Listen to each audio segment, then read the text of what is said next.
In this video, I will share with you guys the truth of Singapore from a local's viewpoint. In this video, I'll share with you guys the truth behind Singapore, the things that are realistic and practical that maybe nobody tell you yet. So let's go. The first thing will be like, it's true, almost everything here is expensive, from the food, the drinks, the hotels. Especially the hotels, they can be like one night up to $150 Sing dollars. That's about 100 US dollar, and then that's for one double bed for 2 persons.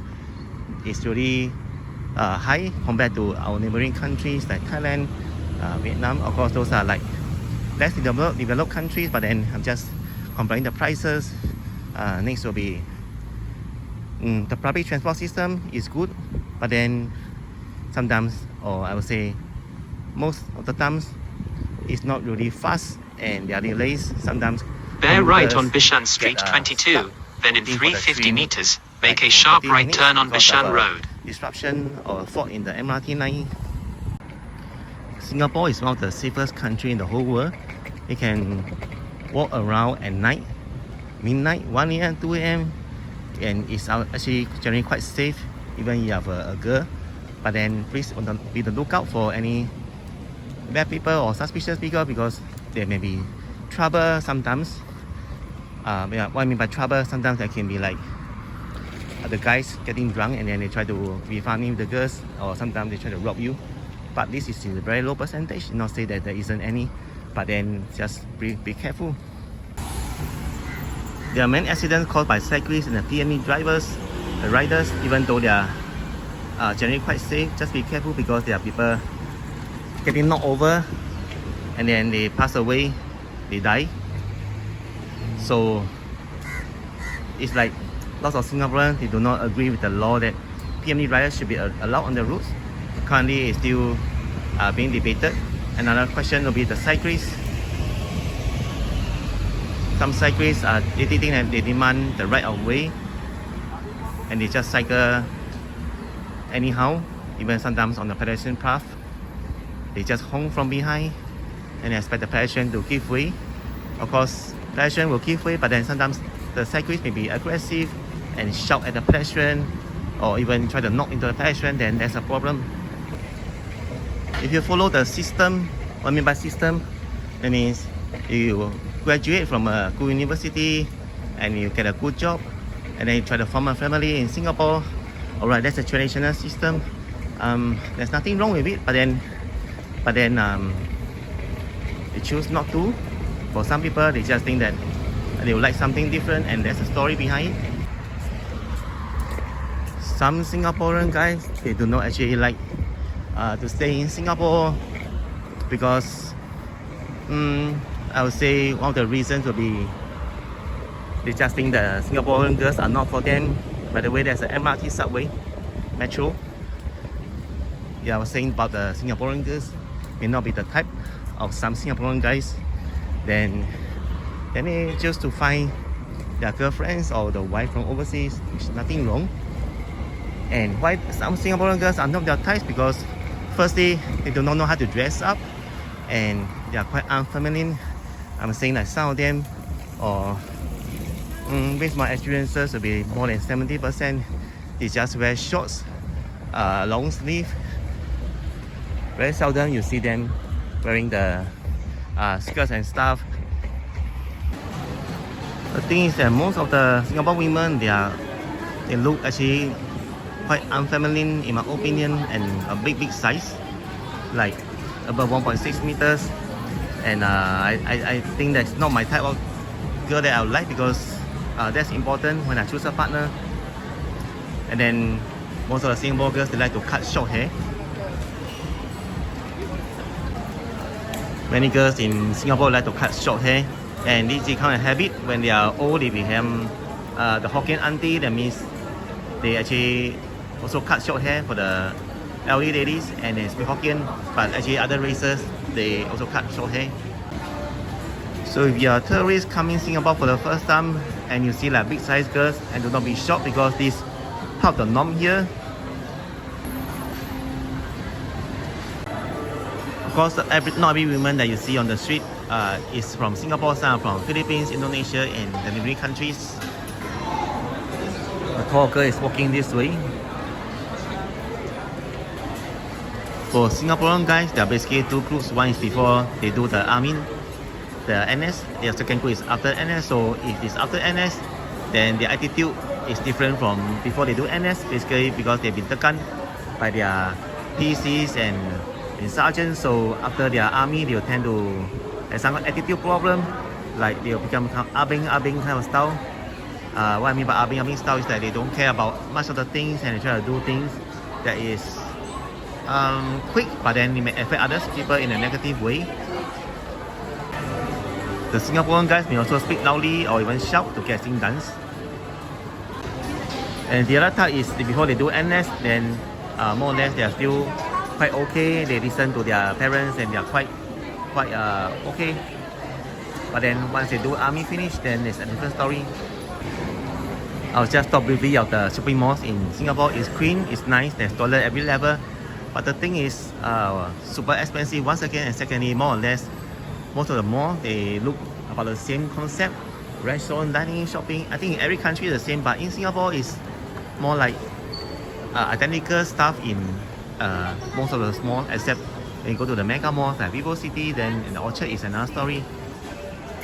I mean, we are coming for Singapore for the first time, then you think the malls are good, but after some time, it just get to be like, oh, it's about the same, and then you just get bored of it. There are many tourists from different countries coming to Singapore, and some of them even work in Singapore. But to be fair, you guys, the local Singaporeans do not really like the foreign people to come to our countries because they just don't like. For example, from China, from Philippines, Vietnam, it's not like all of them don't like, but in some of them have the mentality that they are disturbing the Singaporeans' way of life and their job and so on. But then this is just a reality.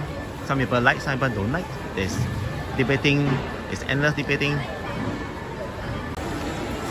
The thing is that Singapore have its own share of trade attraction from the Chinatown, Vivo City, Sentosa, and then some other places, Garden by the Bay. But then if you come a few times, then you'll be like bored of it because actually you just need a few days or maybe 2 days to finish all the attractions. So if you come for the more times, it's like wasting the flight ticket and also the money on the hotel and stuff. That's the same for the street food Singapore. Singapore is just like this. The Hokkien mee, char kway teow, the chicken rice, laksa. More or less, you just try a few times, then that's it. One reason I think of why foreigners like to come to Singapore because it doesn't have any winter, so they're from like Europe or something, so they come to Singapore during those winter time and they feel like not cold. The second reason is like they don't need a visa to come to Singapore. For example, the tourists from Thailand or Vietnam, they come to Singapore is no need to pay any money for the visa, and they think it's really good because if they apply, they go to other country, they need to apply the visa, need to pay the money.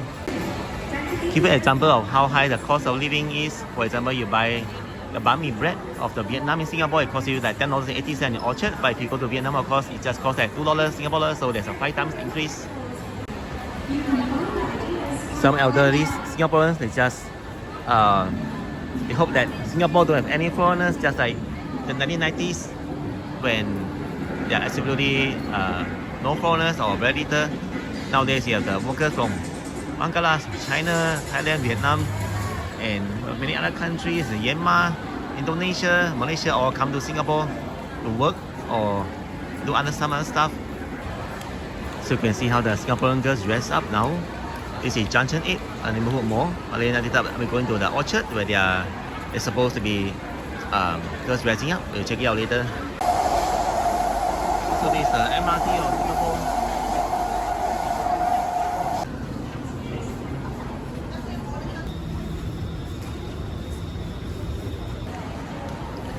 Because Singapore is too urbanized and modernized, that there are certain stuff Singapore doesn't have. It's just like if you want to go to the mountains, we only have like a few hills, Bukit Timah Hill, and go to hiking, limited experiences. And for the river boats and also seeing the sea, also not much option. Like the river, you only have Singapore River and some of the reservoirs. But for the beaches, you have the West Coast Park, East Coast Park. Now, one thing you guys must understand, in Singapore, the vitamins are super expensive. Look at the price. If you guys enjoyed the video so far, subscribe and like so that more people can find the video. Thanks very much. And do you know that the bank interest rates in Singapore is really super low? It's just like 0.0125% of your money deposit, so that's really very little. As a tourist or you're a local, you must understand that life in Singapore is not as exciting as you imagine it to be. Firstly, there are limited entertainment options. You can go to Clarke Quay, Boat Quay, Raffles Quay, or Orchard, Tanjong Pagar, Chinatown have some drinks, but I can tell you that's it. There's not much thing going on here. Even the Geylang area is just so only. And then secondly, Singaporeans like to complain about every small thing. They expect a reply in 24 hours. If not, they'll complain again. They expect some kind of apology or some kind of compensation. And in Singapore, there are many races, and we try to live in harmony with each other, from the Indians to the Muslims, and then with the Chinese and even Eurasians. In Singapore, there's a special phenomenon that will be, you can see very old people, elderly, over 60 years old, 70 years old, working as a cleaner in the food court or hawker center. This is not because of their choice. They actually, it's because of circumstances, the high cost of living, and their low savings. They just want to work to have food to eat every single day. If not, who sponsor their 3 meals a day, they may die from hunger, right? So I have a friend who came to Singapore, and my friend could not believe that the auntie and uncle are still working at the age of over 70 years old, 60 years old, because in their country, people who are 60 years old already retired and enjoying their life with their grandchildren and children and life in general. So that my friend could not really accept. But then I told my friend that this part of the culture here, unless the auntie or uncle already have a lot of savings and do not want to work anymore, that's another story. But for most of them, they are just working every day. In Hokkien, we have a saying that is work until you die. It means 做到悲死，做到死，做 means work and 死 means die. So work until you die. That's one of the reason. The hair is already white and grey, but they cannot rest. Every day they must go out and work. Even holiday, they try to work because in public holiday they earn like maybe 2 or 3 times the pay. So it's a sad story here because of high cost of living. So I encourage young Singaporeans not to anyhow spend money, save their money, and study hard, get a good job. If not, be your own boss, because being a boss is the only way to get rich. If you just work for others, that will be the path you are going for the next 30 years, 40 years until you retire. Alright, and then currently there's a tall guy with a girlfriend. Now, some Singapore guys, they may feel frustrated because they think that Singapore girls are not really pretty. They just wear long pants, jeans, and seldom wear skirts and seldom makeup. But it actually depends on the occasion as well. If the Singapore girl go to some weddings or some occasion special, then of course they will dress up, right? But I'm saying that the day-to-day kind of stuff, even in Orchard Road, Raffles Place, City Hall, Bugis, Kallang, or even some other places, they'll just dress in slippers. They'll know wear the high-heel shoes. This is the norm and the truth. I think I have now enough sharing for this round. Maybe I'll do a follow-up video in the next few weeks. Thanks everyone for watching once again. Remember to subscribe if you enjoyed the video so that more people can find the video. And then take care everyone. I will see you in my next video, and bye bye. Just one more sharing.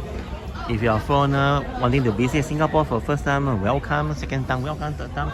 But then during your visit, please consider if you want to come to Singapore the next time, because as I mentioned all those points earlier, and because a flight ticket from your country may be expensive to come here. If you are in Europe, the flight ticket can be over 1,000 Singapore dollars, and then you need to rent a hotel. One night is about $150 for a double bed in a private room, and that's excluding the cost of the makan, the food, the drinks, transport, the bus or Grab or MRT.